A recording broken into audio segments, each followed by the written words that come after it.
Bienvenidos, hermanos y hermanas, a nuestra cursada que estamos teniendo sobre introducción al Antiguo Testamento. En nuestra última clase, la clase se cortó de imprevisto, hermanos. La plataforma Zoom me sacó y ya me fue re imposible volver a ingresar. Y bueno, ya estábamos sobre hora, así es que bueno, por eso es que la clase se corta de manera abrupta. Y hoy vamos a retomar las ideas, ¿ok? Bien, de los que estuvieron en esa clase, ¿me quieren recordar hasta dónde quedamos, qué es lo que recuerdan o los que ya vieron la clase grabada?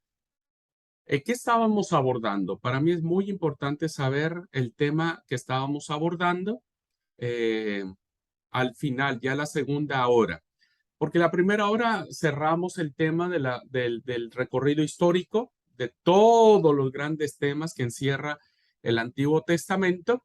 Y en la segunda clase abrimos una nueva puerta, ¿no? Una nueva puerta que requiere de mucha paciencia, de mucho estudiar, de mucha pedirle a Dios sabiduría para poder entender esta puerta que estamos abriendo, ¿ok? ¿Alguien quisiera ayudarme a decir qué era el tema que estábamos tratando?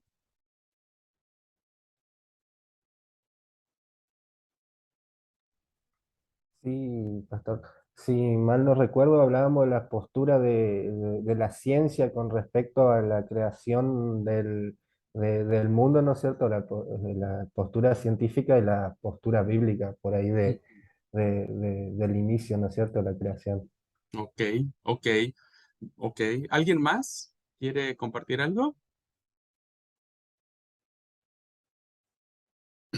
Acuérdense, hermanos, que estamos ahora ya en la etapa, lo vamos a ver esta semana, espero sí o sí terminar esta semana con estos apartados. Estamos viendo acerca de algunos problemas que nos plantea la lectura del Antiguo Testamento. Dijimos que cuando nosotros hablamos del Antiguo Testamento, por lo regular siempre nos referimos a las historias que aprendimos en la escuelita de niños, ¿no? Para nosotros el Antiguo Testamento es la manzana que se comió Adán y Eva, ¿no? Para nosotros el Antiguo Testamento es, eh, todos dicen que sí de la manzana. Bueno, ya les expliqué que no es manzana. Este, para nosotros el Antiguo Testamento, hermanos, es Noé, ¿no? El diluvio, los animalitos, Sansón, Jonás y algún salmo que para nosotros es muy, a veces hasta supersticioso, ¿no es cierto? Lo recitamos cuando tenemos algún problema como llave de solución. Pero adentrarnos al estudio del Antiguo Testamento abre muchos más problemas de los que nosotros podríamos imaginarnos. Y ahora estamos abarcando el tema de lo que es los problemas científicos. ¿Mm? El Antiguo Testamento tiene problemas de índole científico o puede notarse o sentirse como índole científico o lo tenemos como problemas de índoles históricos o tenemos problemas de índoles morales. Ujú. Así es que vamos a tener que abordarlos rápidamente, ¿no es cierto? Y es muy probable que al final del curso podamos hacer una exégesis de lo que representa la lectura del primer asesinato. Vamos a hacer una exégesis de la historia de Abel y Caín. Ujú. Y vamos a darnos cuenta la importancia que tienen los géneros literarios en la interpretación bíblica, ¿no? Y cómo abordarlos desde una exégesis sana, una exégesis correcta, diríamos, ¿no? Ok.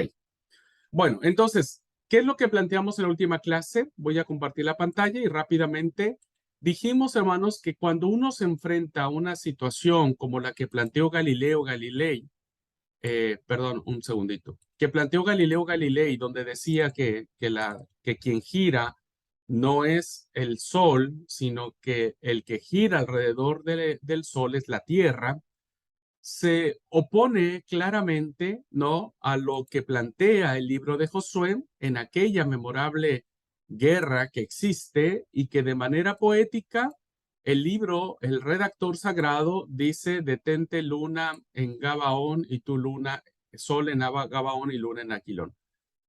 Bien, entonces parece ser que hay un choque, hay una situación de decir, bueno, la Biblia miente porque evidentemente ahora sabemos nosotros que quien gira alrededor del Sol es la Tierra y que tiene dos movimientos, el de traslación y el de rotación. Pero evidentemente incluso el Salmo dice que el Sol recorre el tálamo nupcial, ¿no es cierto? Parece el salmista nos da la intención o la idea de que quien se mueve es el Sol. Y dijimos que había tres posibles posturas para entender esto. La primera, dijimos, era desprestigiar las ciencias naturales, las ciencias científicas, pero dijimos que esto no es posible, es solamente entrar en un terreno de sin razón y que evidentemente ante este, lo, lo que hoy conocemos, pues no podríamos nosotros bajo ninguna circunstancia desechar que la Tierra es la que se mueve en una órbita elíptica alrededor del Sol. Eso no podríamos hacerlo. Entonces, esta solución, diciendo que las ciencias naturales son del diablo y que no sirven, no es aceptable en alguien que desea cimentar una fe razonada. Segunda postura, dijimos que era negar el conflicto, ¿no? Y entonces dijimos, bueno, esta postura es, pues tratemos de empatar las cosas y démosle una forma de cómo acomodar las situaciones, ¿no? Pero esto tampoco es posible porque es muy difícil tener que acomodar todos los postulados científicos a las verdades bíblicas o las verdades bíblicas acomodarse a los postulados científicos. Es irrisorio por la simple y sencilla razón de que la Biblia no se escribe para justificar la ciencia o para respaldar a la ciencia. La Biblia no se escribe como un libro científico. Ajá. Quienes escriben, los redactores del texto sagrado, no son personajes que se dedican a la astrología, que se dedican a la astronomía. No, no, vamos a ver que los redactores bíblicos tienen un sinnúmero de trasfondos. Ajá. Entonces, tratar de decir, bueno, no hay conflicto entre las ciencias naturales y la Biblia es tratar de querer eh, meter al universo en un vaso de agua. No se puede. La tercera, que fue donde nos quedamos y parece ser que ahí se cortó la grabación, tiene que ver con que muchos dicen, miren, debemos saber que Dios le enseña al ser humano dependiendo la etapa en la que se encuentra, ¿no? Entonces dicen algunos que la mejor solución es recurrir a la pedagogía divina. ¿Qué significa esto? Bueno, significa que cuando Dios habla al hombre, se acomoda a sus conocimientos y le dice las cosas tal como puede entenderlas en ese momento, ¿no?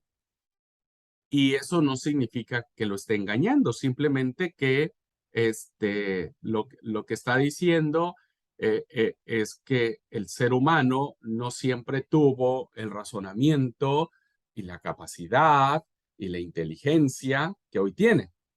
Entonces, el ser humano fue evolucionando su conocimiento, su inteligencia, y en la medida en que el hombre iba evolucionando, pues como que Dios le iba enseñando las cosas, ¿no?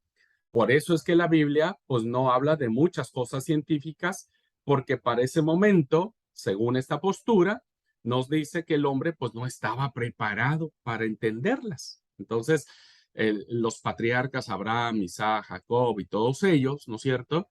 Pues no tenían ni la escuela, ni habían ido a la universidad, ni se habían formado con grandes científicos, y entonces por eso es que Dios le enseña a los seres humanos. Y ponen un ejemplo, ¿no? Es como si a un ginecólogo, un profesionista de la salud, un médico, ginecólogo que él conoce perfectamente el ciclo de la vida, desde que empieza el coito, ¿no es cierto? Donde empieza lo que es el recorrido de los millones de espermatozoides hasta fecundar el óvulo y cómo se empieza a hacer toda la división de la célula, etcétera, hasta el momento en que eh, la mujer da a luz o este, da vida, ¿no? Y si su hijo de 7 años le preguntara y le dijera, papi, ¿cómo nacen los niños? Pues él no le va a dar toda una conferencia de términos científicos, médicos y demás, pues porque el niño no lo entendería. ¿Mm? Entonces, incluso el papá pasaría por alto muchas cosas, incluso fundamentales de forma científica, que, que pasaría por alto con tal de que su hijo le entendiera. Bien, los que defienden esta tercera postura, ¿no? Para encarar las situaciones científicas, debemos saber que no corresponde, o sea, no hay forma de entenderlo, ¿no? ¿Por qué? Porque esta postura dice que pasa lo mismo cuando Dios le quiere hablar a los hombres de la antigüedad. Y entonces esta postura dice que científicamente todos esos hombres y mujeres que nosotros encontramos en el Antiguo Testamento pues eran ignorantes científicos. O sea, científicamente eran como niños. Y por lo tanto, Dios iba a perder el tiempo tratando de hablarles a nuestros antepasados de ideas modernas como hoy las tenemos, como lo es el evolucionismo, la astronomía, la bioquímica, la física nuclear, la física cuántica, etcétera, etcétera, ¿no? Pero eso no puede, no, sería muy difícil entenderlo. Aunque pueda sonar atractiva a primera vista, esta tercera postura, al igual que las dos anteriores, son insostenibles. Porque resulta absurdo, hermanos, a todas luces, decir que Dios habla al hombre de problemas científicos adaptándose a su mentalidad, ¿no? Resulta absurdo pensar que Dios que crea al hombre a su imagen y semejanza, ¿no? Lo crea con ciertas discapacidades eh, científicas, ¿no es cierto? Y entonces pues como que Dios tiene que hacer esfuerzos para acomodarse a nuestros tiempos y que por eso le cuenta de una manera así pedagógica que en 7 días se creó el mundo, los cielos y la tierra, dando a entender que, que el ser humano en ese momento que fue creado a la imagen y semejanza de Dios y que Dios sopló aliento de vida con él, pues ah, tuviese estos problemas para enseñarle científicamente. Esto no es así, hermano, no podemos sostener las tres posturas, ni siquiera pensar que debemos negar la ciencia. La fe no niega la ciencia bajo ninguna circunstancia. La fe no se adapta a la ciencia porque no es escrita para respaldar ningún postulado científico que hoy nosotros tenemos y tampoco, evidentemente, pues Dios como que va manejando la ciencia hasta un punto donde dice, bueno, ahora sí ya les puedo explicar lo que quise decirles, ¿no? Bien, si no encontramos entonces en estas tres posturas una luz que nos permita a nosotros abordar estas afirmaciones de índole científicas, entre comillas, que aparecen en el texto sagrado y que a la luz de las nuevas a la luz de los postulados que ahora conocemos, pues simplemente están en discrepancia o no concuerdan entre ambos, hay una cuarta postura que creo nos ayudará a entender o a tratar de comprender un poco el tema de lo que se suscita en el texto bíblico. ¿Cuál sería la postura que podríamos plantear en clase y que podría parecernos válida. Insisto, cada uno tendrá que ir discerniendo esta postura. Y la postura, hermanos, es analizar los textos bíblicos, todo el texto sagrado, y compararlos con otros relatos de la misma Biblia, cuando ésta sea posible, para captar sus afirmaciones fundamentales. Es decir, la Biblia, hermanos, no fue escrita como un tratado científico. Fue escrita por la fe y para la fe. Recuerden que eso se los dije en las primeras clases, que para mí era muy importante que ustedes se lo regrabaran en su mente y en su corazón. El Antiguo Testamento fue escrito de la fe para la fe. ¿Por qué, hermanos? Porque no se trata de que la Biblia tenga afirmaciones de índole científicas, ¿no? Que compita con los distintos modelos científicos que ha habido a lo largo del tiempo, a lo largo de la historia de la humanidad. La historia de la evolución es una historia relativamente nueva, no es muy vieja, al igual que la teoría del Big Bang.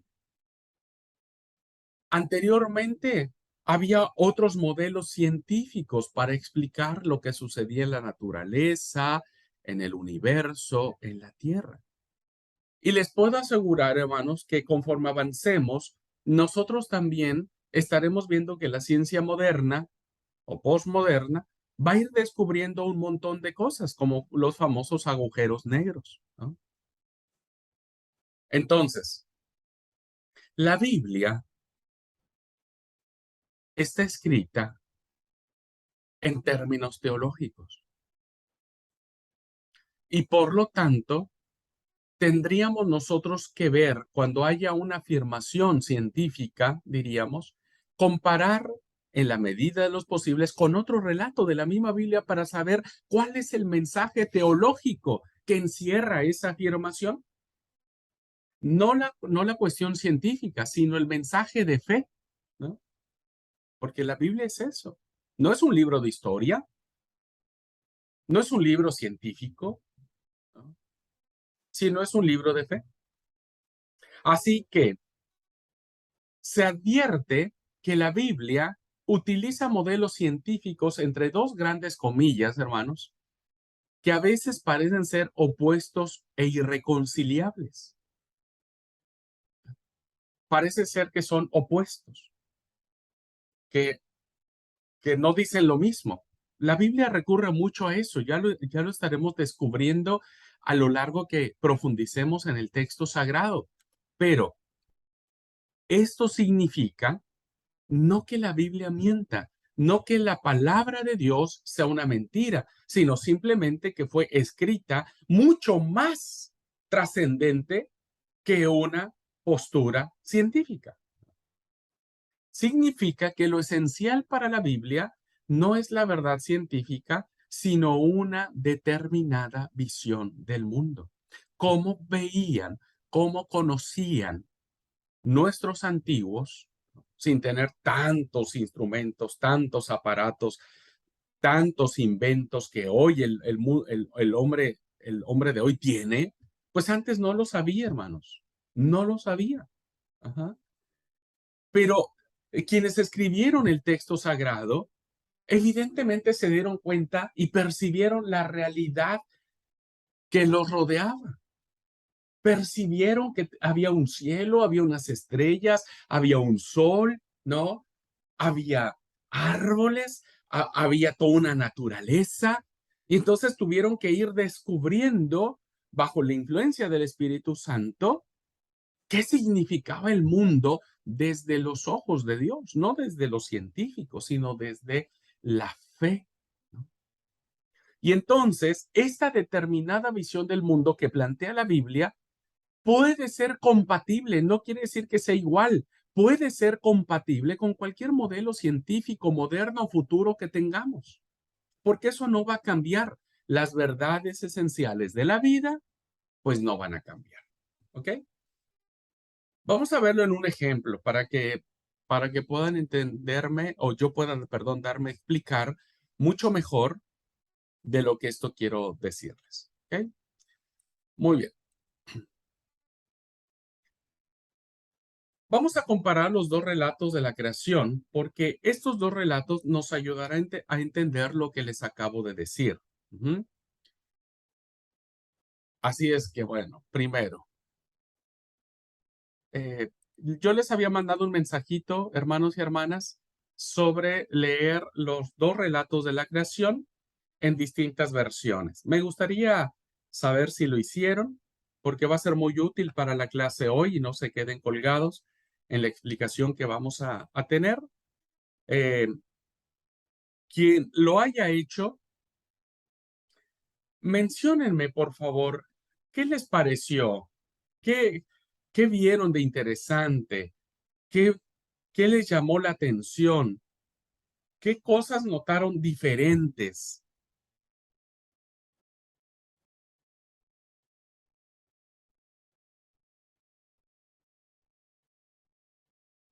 Quien lo haya hecho, quien lo haya hecho, espero que lo hayan hecho, man, pues si no van a quedar recolgados en la clase y en la materia sobre todo. Espero que no se queden colgados, hermanos y hermanas, porque si no, sí, no, no van a remontar tan fácil la materia. Así es que es muy importante que este ejercicio lo puedan hacer en casa, los dos relatos de la creación. A ver, ¿quién quiere participar? ¿Qué les dijeron estos relatos?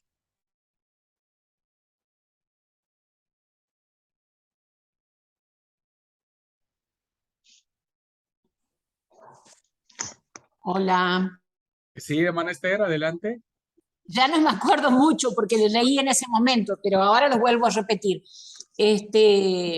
Me impresiona mucho lo de la oscuridad, pero bueno, es maravilloso el relato y en las distintas versiones utiliza otro tipo de palabras Mm, y cambia totalmente la visión. ok, ok. Por ejemplo, en la NTV habla mucho de la oscuridad y del... Ujú. No sé si puedo leerlo, si no dejo participar a otro. No, no, ¿en qué versículo usted considera que se habla sobre la oscuridad?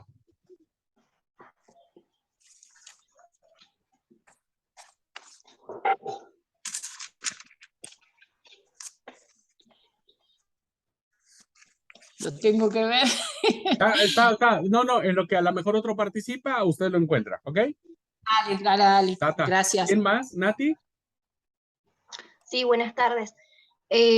Lo que pude notar es que en uno Dios dice, o sea, como que usa la palabra hablada, y en el otro Dios dice, acá dice un párrafo, Dios tomó, o sea, es como que lo agarró con la mano, o sea, como que Ok. trabajó.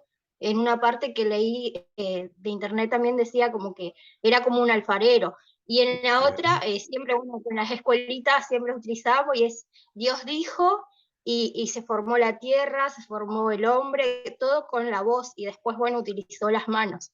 Ujú. Muy bien, interesante apreciación que hiciste, mi querida Nati. Buenísimo. ¿Alguien más?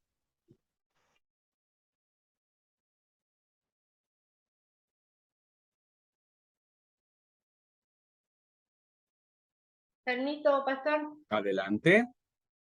Bueno, yo hice la comparación con la NBI y la Biblia del Jubileo, puede ser, Ujú. Ok, sí, y sí. me llama la atención el versículo 4 del primer capítulo, que en la NBI dice, Dios consideró que la luz era buena y la separó de las tinieblas. Y en la Biblia del Jubileo dice, estos son los orígenes de los cielos y de la tierra cuando fueron creados, el día que el Señor hizo la tierra y los cielos. O sea, no se compara el mismo esquema, digamos. Ok, Van diferentes caminos. ok. Sí, y eso depende mucho de cada Biblia que uno tome, ¿no es cierto? Cada traducción, que es lo que usted vio. Si no mal recuerdo, la de los jubileos es una Biblia católica, si no mal entiendo. Ah, Ujú. ah, Muy bien, muy bien. Interesante apreciación en la comparación. Bien ahí, Alcira. Muy bien. ¿Alguien más?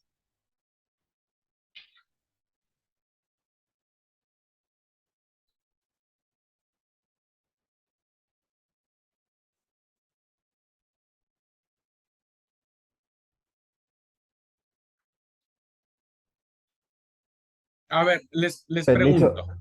Adelante, Mario. Adelante, adelante.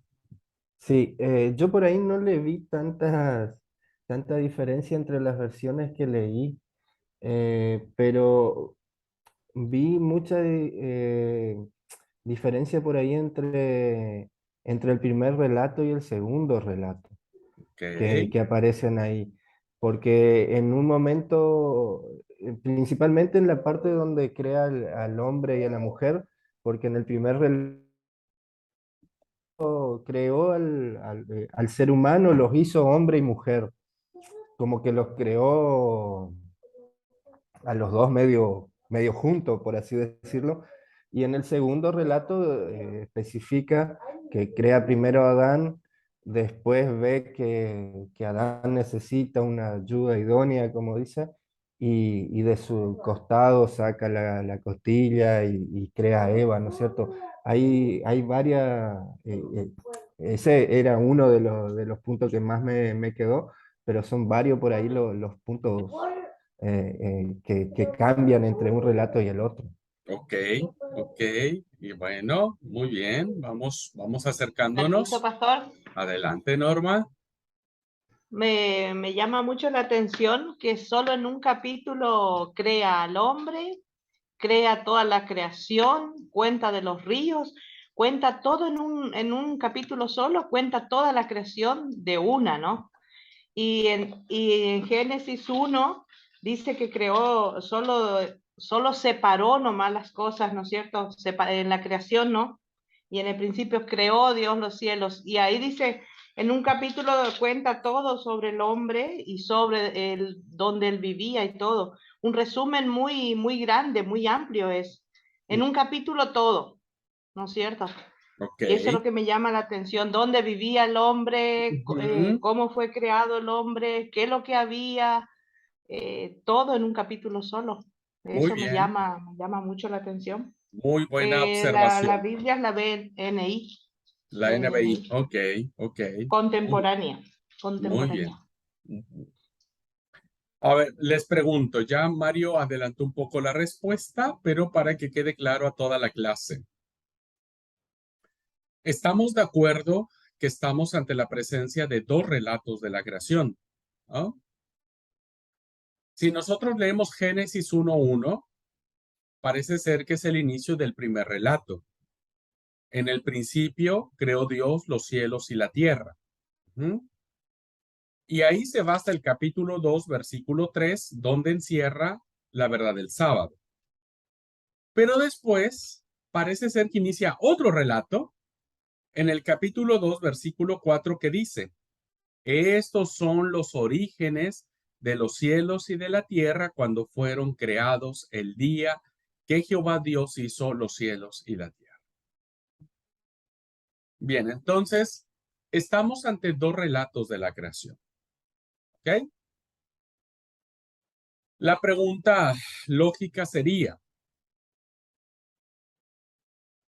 ¿los relatos son iguales?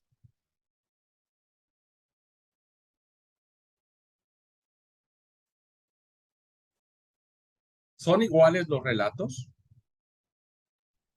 No, no son En el iguales. capítulo 2, Tienen pastor, es más discrepancias. completo. Ok, puede ser que en uno sea más completo, en el otro no, pero la pregunta de los dos, ¿son iguales los dos relatos? Para mí no. No, para mí no. No son iguales. Muy bien. Y ahora vamos a ver por qué. La pregunta es entonces, y espero que lo reflexionen, si los dos relatos son diferentes porque nos hablan de manera muy opuesta, ¿te das cuenta? Vamos a ver vamos a ver cómo los puntos más importantes son muy opuestos entre uno y otro relato. Si los dos relatos hablan sobre un mismo hecho, que es la creación de los cielos y de la tierra, incluido el hombre, ¿no?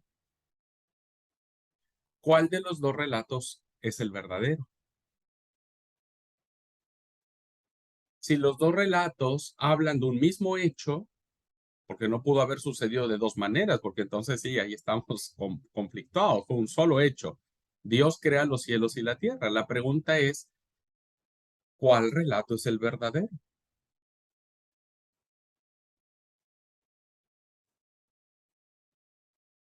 Y más aún, los dos relatos están en la Biblia.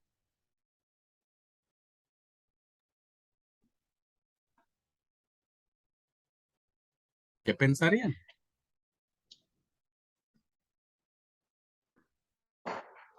Para mí, los dos relatos son verdaderos y bueno, me hace reflexionar sobre lo que habíamos estudiado anteriormente, que fueron escritos por personas diferentes, que es según el comentario de cada persona. O sea, yo puedo expresarme de una manera, pero el pastor Abraham se expresa totalmente diferente y creo que por esa razón hay dos relatos. O sea, es lo que me hace reflexionar.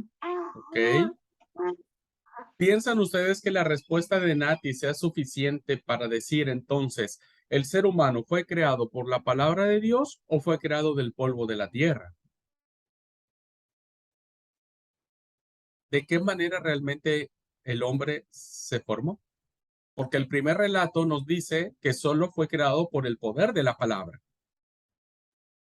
Y el segundo relato dice, no, Dios hizo, ¿no? Como dijo Nati, Dios tomó, Dios formó. La respuesta de Nati puede ser suficiente para entender entonces por qué, de qué manera el hombre finalmente fue creado. ¿Fuimos creados solo por la palabra de Dios o fuimos creados finalmente del barro? ¿Qué piensan?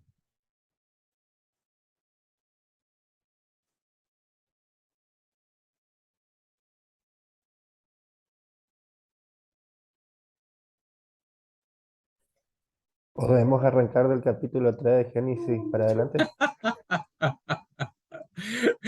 Eh, quiero decirles, hermanos, que los capítulos del 1 al 11 son los más complicados de entender. Así es que no creo que te convenza mucho, amigo, arrancar del 3, porque nos vamos a meter igual en muchas honduras complicadas.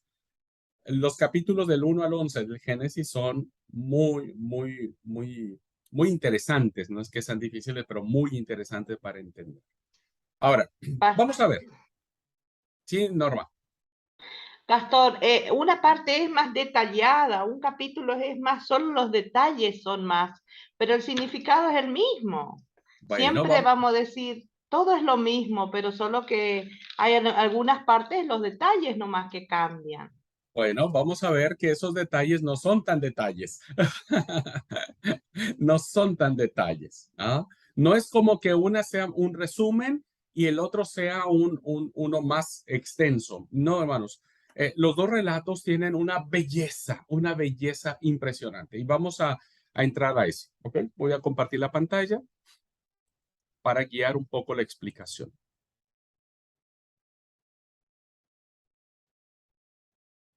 Comparar los dos relatos de la creación nos va a ayudar a entender, hermanos, que si nosotros usamos un relato, el primer relato de la creación de Génesis 1 y el segundo relato de la creación Génesis 2, y los vemos en conjunto, vamos a entender, hermanos, cuál es la verdad teológica, ¿no? ¿Cuál es la verdad teológica que esto encierra?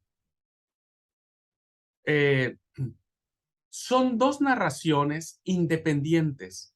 A veces pensamos, hermanos, que lo primero que se escribió en la Biblia es Génesis 1. Y no, hermanos. Este relato, los dos relatos con los que estamos tratando, son relatos muy tardíos, de muchos siglos después de que ya Israel ya está, y ya pasó todo lo que relata Génesis, de Abraham, Isaac, Jacob, José, la esclavitud en Egipto,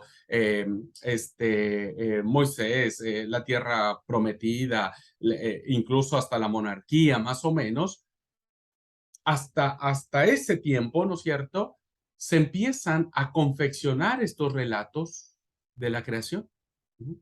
Y son dos narraciones independientes que fueron formándose por tradiciones diferentes, surgidas en ambientes diferentes, en épocas muy distintas la una de la otra. Y no fue que hasta que el redactor, cuando empieza a darle la forma al libro ya como lo conocemos del Génesis, los coloca al principio de toda la Torá, ¿no es cierto?, al principio de toda la ley, y la une, la junta una a continuación de la otra. Y entonces, como nos hemos percatado, hermanos, desde pequeños, hemos oído hablar de la escuelita, siempre nos hablan, pues, que de los pajaritos que se formaron en tal día, las bestias del campo, que el hombre tal día, el sábado nos lo enseñan. Pero también nos enseñan que fuimos creados del polvo, de la tierra, que somos barro, etcétera, etcétera.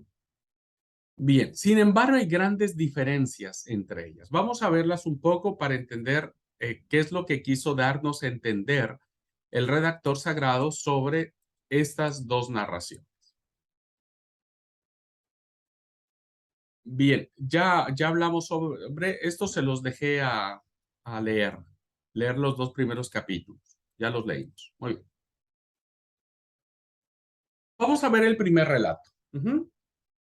¿Qué es lo importante? ¿Qué es la verdad teológica, no científica, teológica, con la que encontramos aquí? Bien, el primer relato, hermanos, parte de una situación original, que es una situación originada por el caos y por las tinieblas. Esto es muy importante, hermanos. ¿Por qué? Porque las tinieblas o la oscuridad no solamente es el signo de cuando uno apaga las luces y uno se queda o se va la luz en casa, ¿no es cierto? Y nos quedamos a oscuras. No. La oscuridad, hermanos, la oscuridad en el mundo bíblico representa el mal. Representa la maldad. Entonces vean ustedes cómo el primer relato va a hablarnos acerca de que el mundo estaba desordenado y vacío y la maldad rodeaba, ¿no?, a través de la oscuridad, la tierra.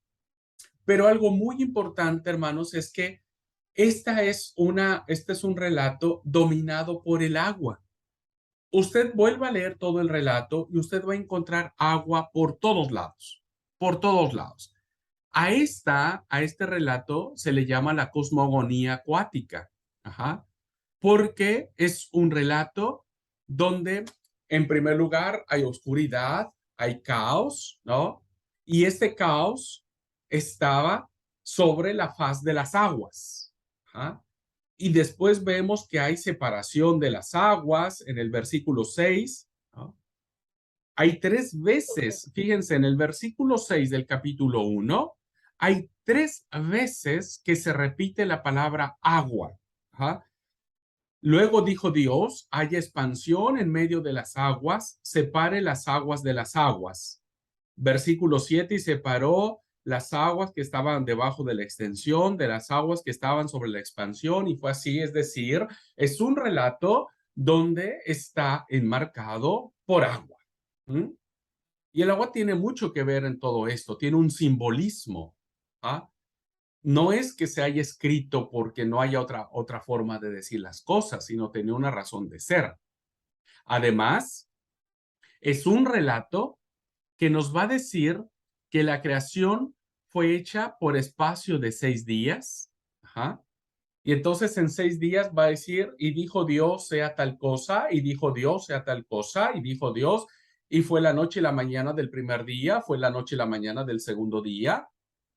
Y entonces vemos, hermanos, que en un momento Dios habla, ¿no es cierto? Y las cosas empiezan a crear por días. Y lo hace a través de un proceso de separación, ¿no? sepárese las aguas de la tierra, sepárese la luz de la oscuridad, sepárese esto del otro, y hay un signo de mucha separación. En el día 1, fíjense algo muy interesante, hermanos, Dios crea la luz. La pregunta es, ¿qué luz? ¿No? ¿Qué luz? ¿La luz de sol? No. El firmamento en el día 2 separa las aguas superiores de las inferiores, separa la tierra del mar y crea la hierba y los árboles frutales, separa el día de la noche y crea el sol, la luna y las estrellas, se crean los animales marinos y los pájaros en el 5º día, los animales terrestres y el hombre y la mujer en el 6º día, y habrá de descansar el 7º día. Fíjense entonces, hermanos, no es motivo de la clase, solamente para llamar la atención. Dios crea la luz en el primer día, dice, y sea la luz, y fue la luz. Pero no podría ser científicamente hablando, hermanos, si nosotros queremos explicar la creación a través de postulados científicos, entonces diríamos, bueno, aquí estamos en un problemón. ¿Por qué? Porque no podría haber Dios creado la luz cuando nosotros sabemos que la luz que recibimos del planeta viene del sol. ¿Cierto? Eso es lo que ahora sabemos. Pero el sol, hermanos, se crea hasta el 4º día. Hasta el 4º día. Entonces la pregunta aquí es, hermanos, ¿debemos leer el relato en términos científicos, hablándolo en términos literales? No, son términos teológicos. ¿Por qué? Porque la tierra estaba en tinieblas. Ajá. Y las tinieblas representaban el caos, la maldad, el pecado, ¿no? Y la luz representa a Dios mismo. La luz vence la oscuridad. Porque dice, hermanos, en este relato, dominado por el agua, como ya les dije, ¿no? Que el Espíritu de Dios está por encima del caos. Dios está por encima del caos. Ajá. Y entonces, Dios, al estar por encima del caos, este es representado por la luz, porque no hay oscuridad que no sea derribada o destruida por la luz. Porque la luz vence las tinieblas. La luz vence las tinieblas. Esta idea, esta interpretación teológica que yo les estoy diciendo, es la misma interpretación teológica que hizo el apóstol Juan en el Nuevo Testamento. Fíjense, nos vamos al Nuevo Testamento. Y en el capítulo 1, ¿no es cierto?, de Juan, que habla acerca del verbo, dice algo muy interesante. Dice el capítulo 1 de Juan: en él estaba la vida, y la vida era la luz de los hombres. La luz en las tinieblas resplandece, y las tinieblas no prevalecieron contra la luz, no dominaron la luz. Hay una interpretación teológica en todo este relato de la creación. Ajá. Entonces, vemos cómo en este relato, hermanos y hermanas, Dios utiliza la palabra. ¿Ah? Dios utiliza la palabra. Bien, antes de seguir, advirtamos estos dos detalles. El primero, hermanos, como ya dije, la existencia de la luz como realidad autónoma creada el día primero, independiente del sol, la luna y las estrellas, que son creados el día 4. Si nosotros lo queremos ver como términos científicos, pues esto es prácticamente imposible, ¿no es cierto? No se puede, no puede ser. Tiene una explicación, una lectura teológica. Y lo otro es que, como hoy sabemos, es imposible que los árboles, la vida vegetal, viva sin los rayos del sol. Eso lo sabe cualquier campesino de la chacra, ¿no? Sabe que necesitan las plantas el sol para crecer, la famosa fotosíntesis. Pero vean, hermanos, que la vida vegetal, las plantas, todo lo verde se crea en el día 3 y no en el día 4, en el se crean antes de que el sol esté. Entonces, estos detallitos que vemos aquí confirman el peligro y la imposibilidad de conciliar los antiguos modelos científicos con los que hoy nosotros conocemos, porque quien escribe este detalle, ¿no es cierto? Quien escribe este relato, pues no tiene la más pálida intención de darnos una cátedra sobre la fotosíntesis. Para él, la manera en que percibe el mundo es de esta manera y tiene una connotación teológica. ¿Ok? El segundo relato es diferente, porque nos sitúa en un ambiente totalmente distinto. El primer relato era una cosmogonía acuática, pero en el segundo relato dice algo muy interesante. Fíjense. Cuando el Señor Dios hizo tierra y cielo, no había matorrales en la tierra. Fíjense. No brotaba hierba en el campo porque el Señor Dios no había enviado lluvia a la tierra. Nuevamente, tierra. Ni había hombre que cultivase el campo, tierra, diríamos, y secase un manantial de la tierra. Nuevamente aparece la palabra tierra para regar la superficie del campo. Nuevamente una inferencia a la tierra. ¿Qué quiere decir esto, hermanos? Que el segundo relato tiene una cosmogonía terrestre. La solemnidad majestuosa del primer capítulo, que habla con una hermosura maravillosa, hermanos, y dijo Dios, sea la luz, y fue la luz, y dijo Dios, hay expansión en medio de las aguas, y fue y separó las aguas de la... Y dijo Dios, ¿no es cierto?, produzca la tierra hierba verde, y dijo Dios, hay una cadencia hermosa, un ritmo maravilloso de creación, ¿no es cierto?, donde las cosas se suceden de una cosa a la otra, con un poder, una majestuosidad, una fuerza, una impronta. Hay una voz poderosa, hay una voz imponente, hay algo que crea y que cuando la palabra habla, las cosas suceden. Primer relato. El segundo, hermanos, no. En el segundo no hay esta majestuosidad, no hay este impacto. Sin embargo, es un relato maravilloso porque en su perfecta monotonía, más sencillo, ¿no? Un poco más nuestro, más terreno, diríamos, ¿no? Cede el puesto a una maravillosa ingenuidad. ¿Y qué es lo que encontramos, hermanos? Encontramos una cosmogonía terrestre. Aunque se supone que el mar existe, habremos de suponer, ni siquiera se le nombra. Lean el relato y ustedes nunca van a encontrar aguas. Nunca. El autor, más bien, quien escribe esto, les llama la atención la ausencia de agua. Fíjense. Incluso dice, porque el Señor Dios no había enviado lluvia a la tierra, ni había hombre que sacase un manantial.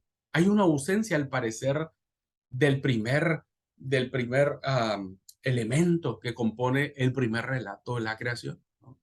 Por lo tanto, este es un relato mucho más que habla sobre la tierra, sobre el barro, sobre el polvo. Interesantísimo. Dos visiones, ¿no? Una visión que se mueve sobre la faz de las aguas, ¿no? Y otro relato donde se mueve en una tierra que ni siquiera parece ser que había llovido en ella.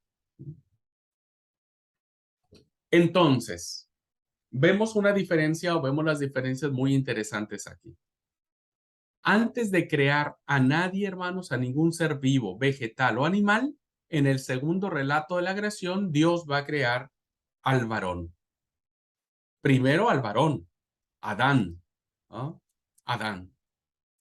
Lo va a crear del polvo de la tierra, como nosotros hemos visto en el relato, ¿no es cierto?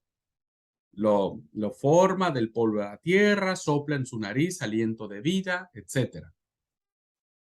Luego lo planta en el jardín, planta un jardín, perdón, donde Dios encomienda su cuidado. Y ahí es donde dice, y Dios plantó un huerto del Edén al oriente, ya no hay esa palabra, ¿no? Y dijo, Dios, hágase esto, y dijo, Dios, hágase el otro. No, ese relato dice, Dios hizo un jardín, ¿no? Y lo plasma en el huerto, lo encomienda a su custodia. Pero el hombre se siente solo, según este relato.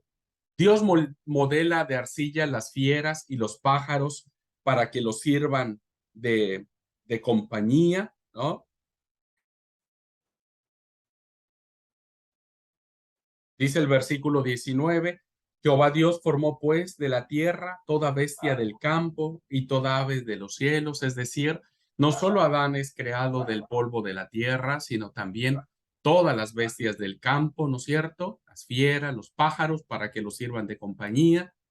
Sin embargo, ninguno de ellos adecua al hombre por completo y entonces Dios crea a la mujer. Fíjense hasta qué momento la mujer viene a ser creada. Ajá. Y dice en este relato que Dios crea a la mujer, a Eva, a partir de una costilla de Adán. Cuando se la presenta, cuando Dios ya creó a la mujer de su costado, entonces el hombre exclama estas palabras. Esta sí que es hueso de mis huesos y carne de mi carne. Su nombre será hembra porque la han sacado del hombre. Por eso un hombre abandona padre y madre, se junta a su mujer y se hacen una carne. En este segundo relato, en el primer relato de la creación, vemos a Dios creando con el poder de su palabra, diciendo, hagamos al hombre a nuestra imagen y semejanza, ¿no? Conforme a nuestra semejanza. Y creó Dios al hombre a su imagen y semejanza, los creó, varón y hembra, los creó. Los cree en un mismo momento, ¿no? Pero en el segundo relato, los crea primero el hombre, luego las bestias, el jardín, luego las bestias y hasta el último momento la mujer. Entonces, las diferencias entre ambos relatos que aparecen, hermanos, en este ejercicio que estamos haciendo, podemos resumirlas en los siguientes puntos.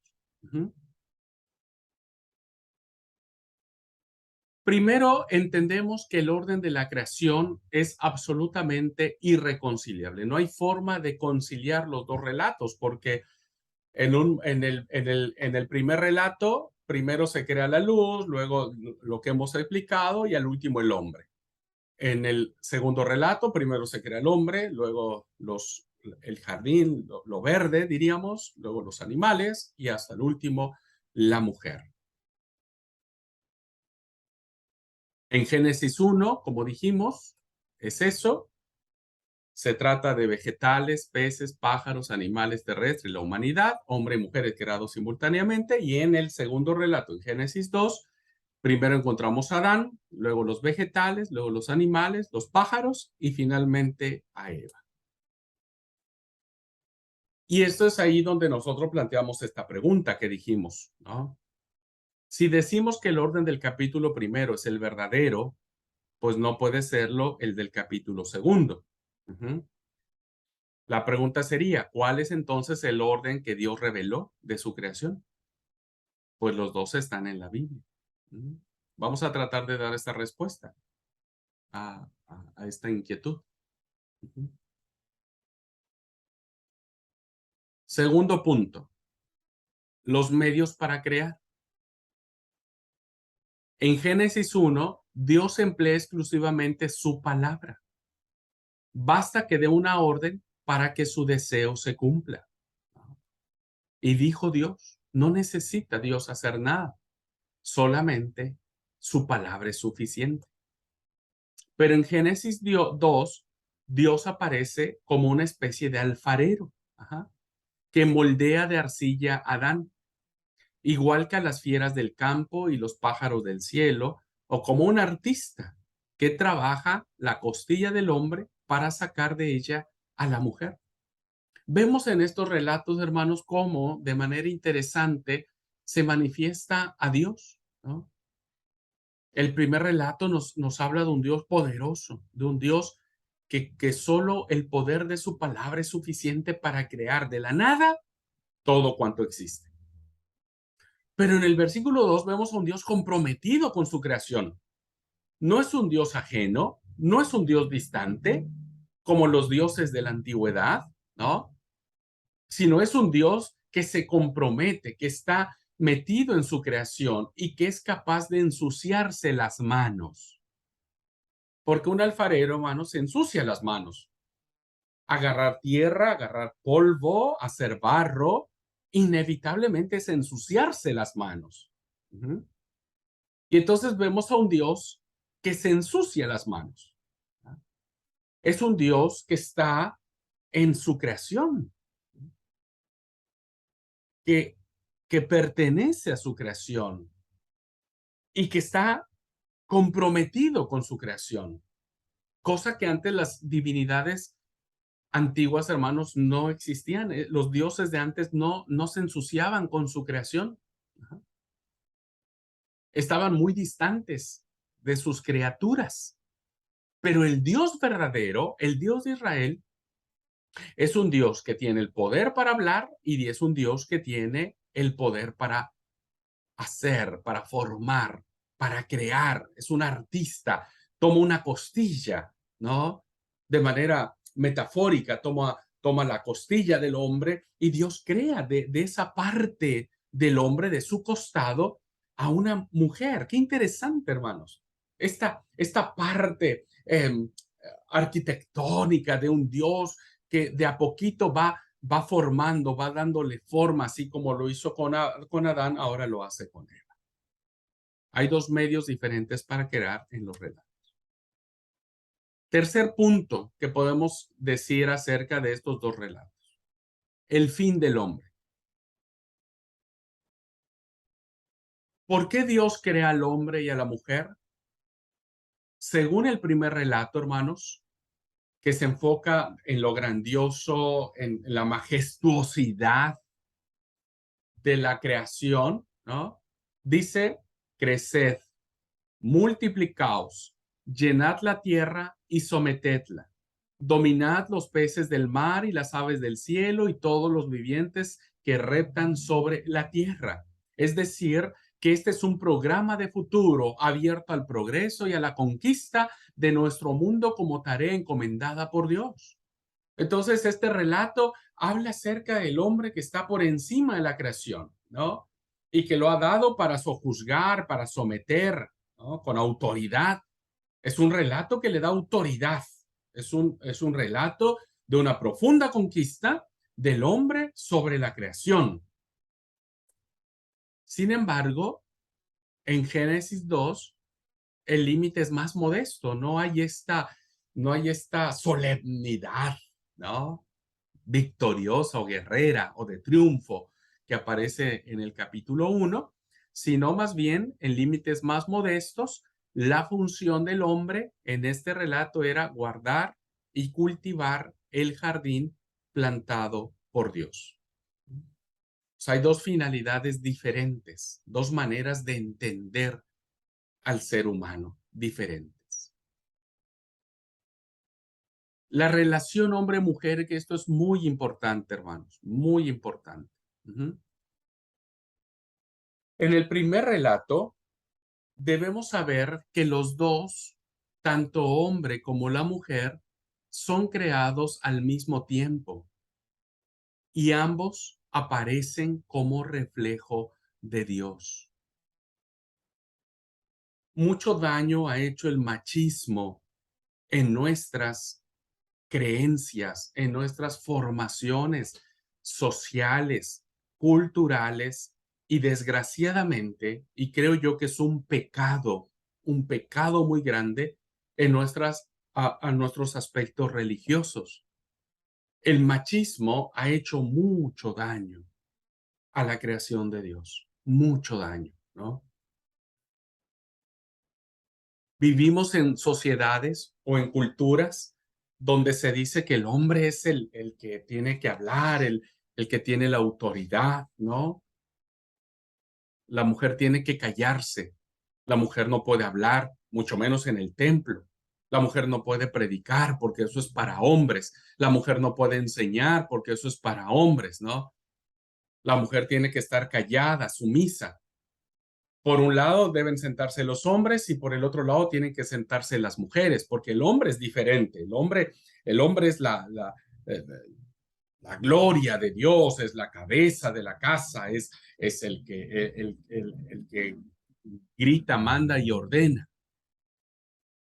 Y entonces el machismo, hermanos, ha hecho mucho daño a la creación de Dios, porque el primer relato, hermanos, nos dice que los dos, tanto hombre y mujer, fueron creados al mismo tiempo, al mismo tiempo. Ninguno fue creado antes, ninguno fue creado después. En este primer relato, lo que quiere decir es que tanto Adán como Eva tenían la misma imagen de Dios. La misma imagen de Dios. Y estos son principios creacionales, hermanos. ¿Ah?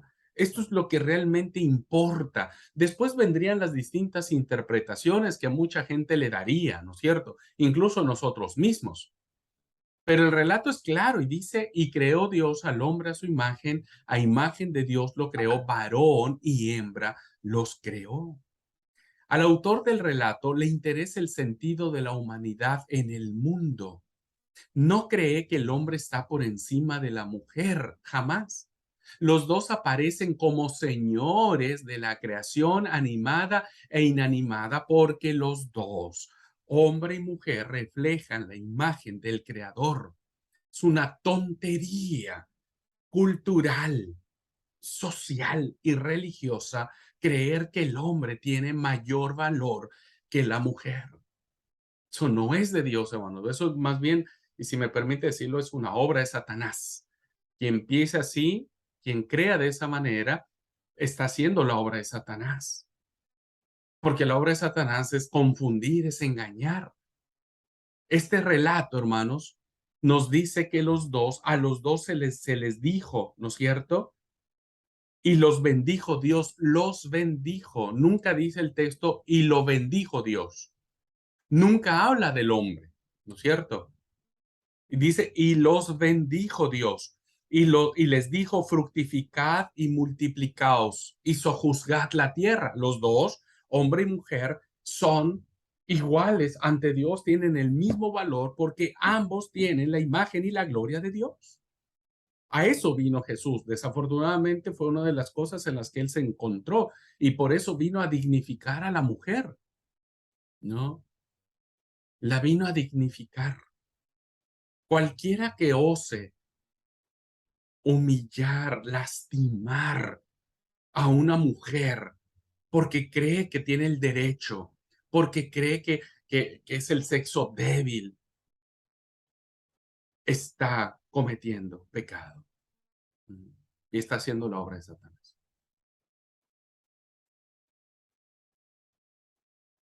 Incluso, hermanos, incluso el Génesis 2, porque muchos dicen incluso, bueno, hay muchos chistes que dicen, ¿no es cierto? Ah, bueno, no, el hombre es más que la mujer, porque ¿quién fue creado primero? Y pues el hombre, claro, porque en el segundo relato, el que es creado primero es el hombre, ¿no? Es el hombre. Y entonces la mujer es creada en segundo término, y por eso dicen, bueno, es de segunda categoría, porque fue creada en segundo lugar. No, pero no hay nada más absurdo que pensar esa parte del texto. Si ustedes leen perfectamente el texto sagrado, se van a dar cuenta, hermanos, se van a dar cuenta que el motivo de crear a la mujer no fue la superioridad de Adán. No fue porque Adán fuera superior y por lo tanto Dios creara un juguete para Adán, ¿no? Dios no creó un juguete para Adán, no creó un pasatiempo para Adán, ¿no es cierto? El motivo por el cual Dios crea a la mujer no es por la autoridad de Adán, sino por la soledad de Adán. Adán estaba solo. Adán sin Eva no era nada. No era nada, por más de que Dios le haya formado a los pajarillos, a las bestias, le haya dado compañía, Adán no era nada. nada. Su soledad lo hacía nada. Entonces, hermanos, no es que Dios haya creado a Eva como un juguete de Adán, sino lo hizo porque Adán estaba solo. Y hoy debemos entender esto, hermanos. ¿Por qué creen entonces que Adán, cuando mira a la mujer, le dice, sos parte mía? No eres mía, sos parte de mí. Yo me he trasladado hacia ti y por lo tanto vos también tenés la misma autoridad, y por eso la expresión y será llamada varona, porque del varón fue tomado. Hay una igualdad. Hay una igualdad. Ojalá Dios permita y desarraiguemos estas cosas antibíblicas, ¿no? Antibíblicas de nuestras prácticas religiosas. Hay mucha gente que se precia de saber la Biblia, pero no conoce al autor de la Biblia, ¿no? Y entonces fíjense algo bien interesante, ¿no? El primer capítulo del Génesis coloca a la mujer a la imagen y semejanza de Dios, ¿no es cierto? Y el segundo relato lo coloca al nivel de Adán. No lo toma de la cabeza para que sea mayor que Adán, no lo toma de los pies para que esté pisoteada por Adán, la toma de su costado para que sepa que son iguales, somos iguales, hermanos, iguales. Tenemos el mismo valor, diversas funciones o diversos roles, sí, pero ante Dios tenemos el mismo valor, ¿ok? El mismo valor, ¿no? Hoy, desgraciadamente, el movimiento feminista se fue del otro lado y está haciendo lo mismo que están criticando. Están cayendo en las mismas actitudes que ellas mismas critican, ¿no es cierto? Porque tampoco sé si el patriarcado ha hecho mucho daño a la sociedad, el matriarcado lo está haciendo de igual manera. De igual manera. Y no sé si en peores consecuencias. Ujú. Bien, termino esto porque me parece reinteresante sacarlo. Fíjense que estoy hablando del texto sagrado, no explicándolo desde términos científicos, sino desde las verdades teológicas que éste encierra. En el primer relato, el hombre y la mujer son creados para ser señores de la creación. En la segunda relato, hermanos, algo bien sorprendente es que aparece el matrimonio. No se le da para dominar, ni sojuzgar, ni someter a las bestias del campo, ni a los peces de la mar, sino algo muy interesante que dice, por tanto, dejará el hombre a su padre y a su madre, se unirá a su mujer y serán una sola carne. Aparece la realidad sorprendente del matrimonio como institución divina, ¿no? Y esto es algo muy valioso que aparece en este relato. Muy bien. La pregunta es, ¿por qué el hombre abandona a su padre y a su madre, a los que está unido por la sangre y la historia, para formar una familia nueva?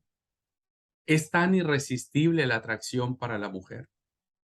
Fíjense que si nosotros pensáramos en términos machistas, que ojalá nadie lo cree, nadie lo piense, tendríamos que decir que era la mujer que tendría que dejar, ¿no?, su casa y su parentela. Y fíjense que aquí, curiosamente, quien deja todo, quien deja a su papá, a su mamá, su historia, a todo, es el hombre. Y se une a su mujer. Porque nada tiene que ver esto, hermanos, nada tiene que ver. Ajá. El relato parte del varón, Adán, pero no es machista. Claro que no. El relato parte de que Adán es creado primero, pero insisto, lo hace como signo de soledad, nunca de superioridad. El que Eva proceda de la costilla de Adán no significa que sea inferior a él, sino que simboliza la profunda intimidad y compenetración entre ambos. Cuando dice el mismo Adán, esta sí que es hueso de mis huesos y carne de mi carne. Es intimidad, compenetración. No es algo diferente, no es algo ajeno a mí, no es algo al quien yo puedo pisotear, lastimar, humillar, denigrar. No, ¿quién crees vos que te ha dado esa autoridad? ¿Quién te crees vos que te ha dado ese derecho de humillar a una mujer, de insultarla, de lastimarla, de denigrarla, bajo ninguna circunstancia? Nadie te ha dado ese derecho. Nadie nos ha dado ese derecho a los hombres, ¿cierto? Y eso es lo que nos dice el relato del Génesis. Somos iguales. Tampoco a la mujer se le ha dado el derecho de denigrar y menoscabar y lastimar y humillar a su esposo o a un hombre, ¿no? Tampoco. Eso no es de Dios tampoco. Somos iguales. Y esto es lo que nos dice el relato de la creación. Esta búsqueda de un ser con el que pueda identificarse explica el orden tan distinto en que Génesis 2 presenta la creación. Ni el trabajo, ni el jardín, ni los otros seres animados llenan plenamente la existencia de Adán. La aparición final de Eva supone el punto culminante y la solución de este problema de soledad. Eva, hermanos, representa la plenitud de Adán. La mujer representa nuestra plenitud.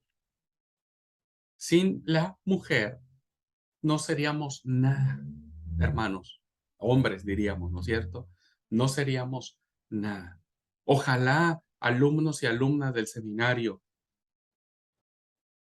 tengamos en cuenta esto, que nadie esté teniendo ni actitudes ni machistas, ni feministas, ni nada por el estilo, ¿ok?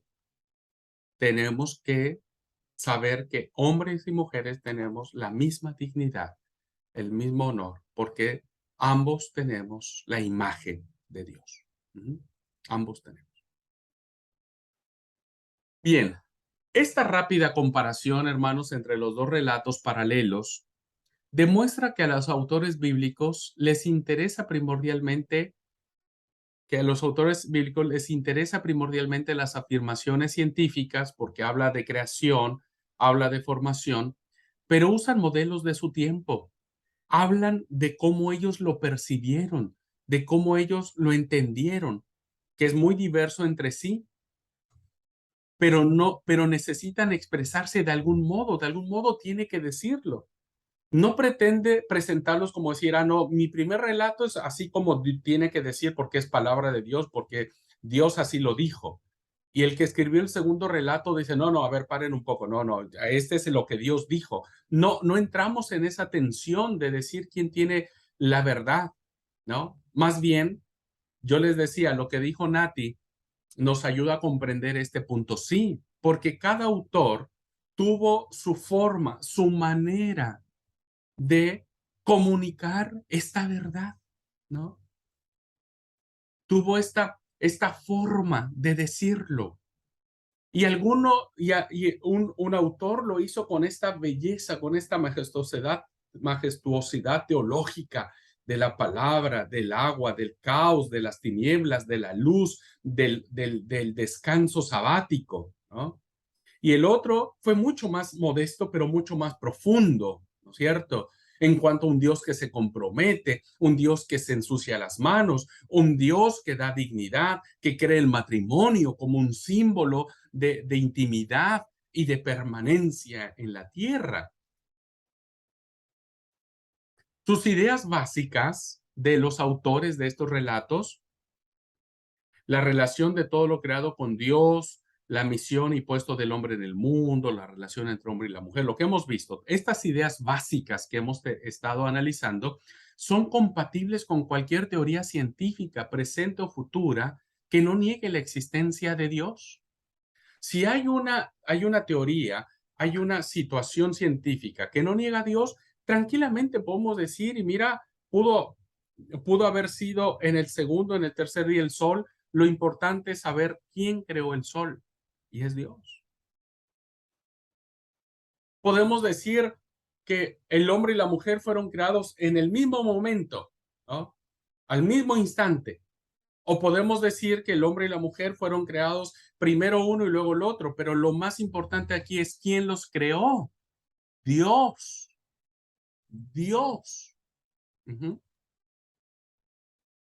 Entonces, el que Dios haya creado al hombre solo mediante su palabra o a partir del barro o por evolución, a partir de especies inferiores, no afecta el contenido especial del mensaje bíblico. Miren, ¿qué quiero decir con esto, hermano? Supongamos que la teoría de la evolución es real, es cierta, suponiendo sin conceder, y que la vida humana haya venido de especies muy inferiores, acuáticas, y que a partir de esas especies inferiores se vino a dar la multiplicación y evolucionó todo y se creó todo cuanto existe y demás.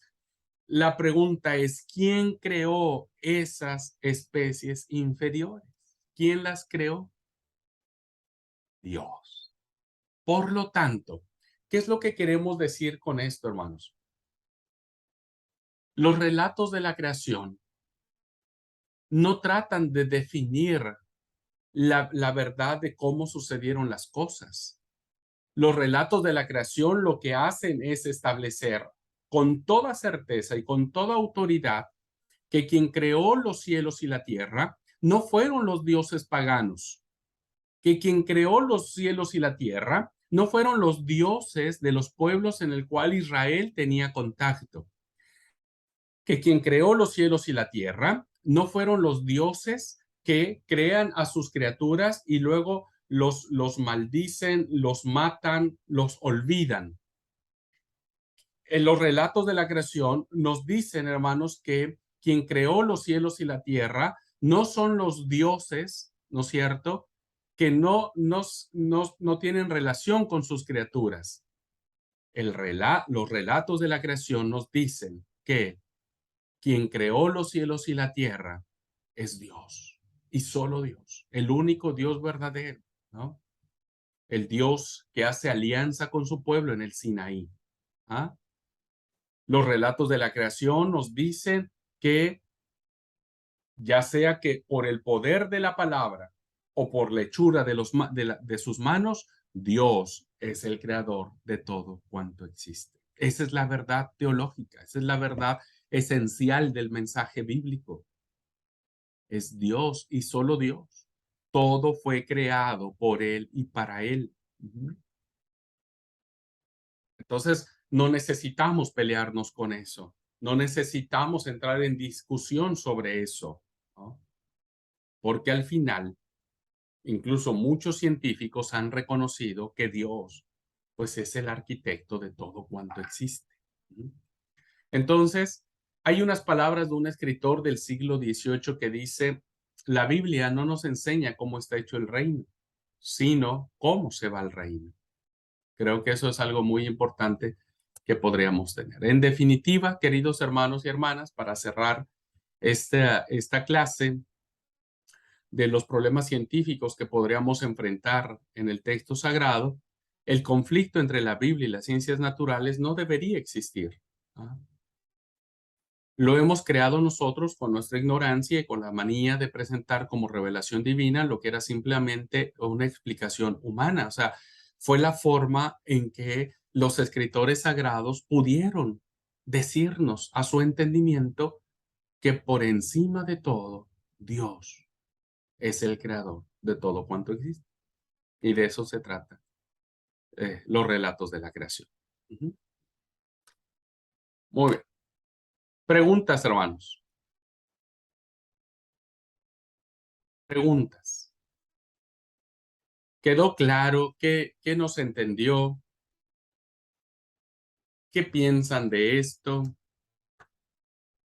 ¿Habían visto de esta forma los relatos de la creación? ¿Los habían reflexionado de esta forma? ¿Qué sí están de acuerdo con lo planteado en clase? ¿Qué no están de acuerdo y que consideran que no les cierra el círculo? Adelante.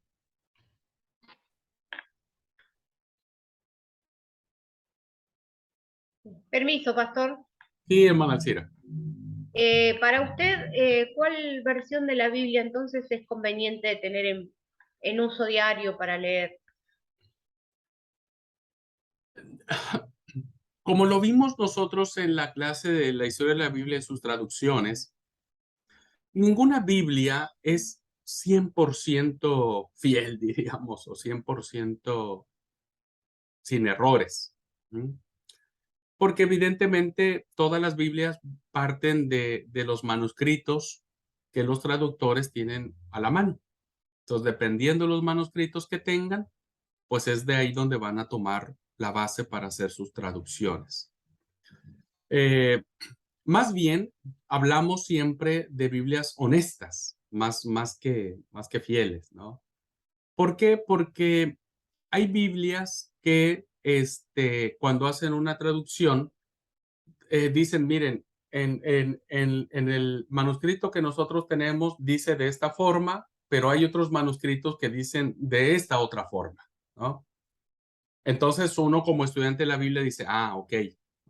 Entonces yo ya sé diferenciar y sé en qué momento tengo que buscar en otras versiones para ver qué otras versiones dicen, ¿no? Entonces, en ese sentido, siempre les recomiendo Biblias que tengan, las Biblias de estudio, que tengan debajo de cada Biblia, ¿no? Las notas al pie de página. Eso es muy bueno. Y siempre léanlas, siempre. Cuando ustedes estudien un pasaje, léanlo, ¿no es cierto? Estamos hablando de hacer una exégesis de un texto bíblico. Y bueno, ahí lo que les recomiendo es Reina Valera. Yo no dejaría de recomendar Reina Valera. Reina Valera es muy buena. Del mundo protestante estoy hablando. Recomiendo la Biblia, la NBI, Dios habla hoy, la Nueva Traducción Viviente. Son versiones muy buenas, sí, sí. Gracias, gracias. Y del mundo católico también hay traducciones muy buenas, hermanos. Ajá. Y que vale la pena tener también. Yo les recomiendo la Biblia de las Américas, la Biblia de Jerusalén, que es un clásico, la Biblia del Peregrino también es una Biblia que podemos tener como consulta de estudio. Uh-huh. Gracias. Estuve leyendo en una de las, buscando los textos estos y me impactó mucho la Biblia del oso. Qué manera rara de escribir que tienen, ¿no? No sé la historia de esa Biblia. ¿Usted tiene la Biblia del oso, Alcira? La tengo en el traductor en una aplicación del celular. No, bueno, mire, la Biblia del oso está buena para, no sé si habría que hacer un trabajo especializado. La Biblia del oso es la Biblia, la Reina Valera, solo que antes, el primer nombre que le pusieron fue la Biblia del oso, porque en su portada había un oso comiendo un panal, sacando miel de un panal de abejas. Ajá. Por eso le pusieron la Biblia del oso. Después ya se cambió al nombre de Reina Valera. Uh-huh. Pero la Biblia del oso es una Biblia que está escrita en un español del siglo XVI, es decir, un español muy diferente incluso al que nosotros hoy hablamos. Uh-huh. Sí, pero tiene palabras muy Sí. rebuscadas, como hasta mal escritas. Sí, porque bueno, en aquel tiempo se escribía de esa manera, pero incluso la Biblia del oso es una de las Biblias que nacen en la cumbre de la literatura española. ¿Ah? La Biblia del oso es una de las joyas de la literatura española. Pero no, yo les recomiendo mejor leer Reina Valera, porque si no se va a encontrar con muchas palabras que no va a entender. No va a entender. Muy bien. ¿Alguien más? ¿Puedo, pastor? Adelante. Pastor, le pregunto, ¿por qué póngale que en la Biblia es una riqueza total? Los científicos estudiaron de todas las maneras posibles. Ellos le cuestionaron a la Biblia de atrás para adelante y de adelante para atrás. ¿Y cómo ellos no pueden creer en la palabra? Porque hay gente atea. Porque hay gente atea siendo que científicamente la Biblia está comprobada, es palabra de Dios. Porque ellos no pueden creer que fue creado así si la creación es tan perfecta. Cada criatura tiene su comida, su tiempo en el lugar, por ejemplo, donde hay nieve, hay mantención para los animales. cada cosa, ¿por qué no pueden creer si es algo tan perfecto? Bueno, deberíamos hacer una distinción, querida Norma, porque sí hay científicos que creen en Dios y creen que todo lo que está en la creación viene de la mano de Dios. Ay, Sí, sí, hay. Incluso cuando veamos Pentateuco, en su clase de Pentateuco, en el segundo año, vamos a hablar más profundamente sobre eso, sobre el tema de la creación. El problema es que hay muchos ateos que no ajá. tienen, el problema de ellos no es el tema del universo ni de la tierra, más es un problema de fe. Ellos en esencia no creen en Dios, Y no creen bueno, en Dios, y buscan no creen excusas. en Dios. Entonces buscan en lo que ellos conocen para demostrar esa parte, pero no es porque el tema del universo no les convenza, sino más bien es Sí. porque ellos han dejado de creer en Dios. Y la prueba del ser humano con todos los componentes de la tierra, porque Sí. dice que todo el ser humano tiene el mismo componente de la tierra. Ujú. Entonces ellos no pueden decir que no es así. Y todavía hay personas que, es como usted dice, algunos dicen que sí, otros que no, Sí, pero es muy bello, muy bello, sí, muy, y lo que nosotros decimos es que, a ver, nosotros no le vamos a dar con un científico a explicarle científicamente la creación, claro, pero sí con la palabra podemos decirle que todo esto fue creado por un solo Dios verdadero. Esa exactamente, es la fe, sí. esa es la verdad teológica que tienen los Claro, relatos de la creación. sí. Y esa es nuestra base de nuestra fe. Claro, claro, Sí, claro, sí, es nuestra exactamente. base. Exactamente. Gracias, Entonces, pastor. ya sea que nosotros fuimos creados en un instante por la palabra de Dios o hayamos sido creados en momentos diferentes del barro, del polvo, la tierra, en ambos casos fuimos creados por el mismo Dios. Y esa es la verdad que nos sostiene. Sí, tal cual. Gracias, pastor, gracias. De nada, Norma. ¿Alguien más? ¿Quedó claro, hermanos, hermanas?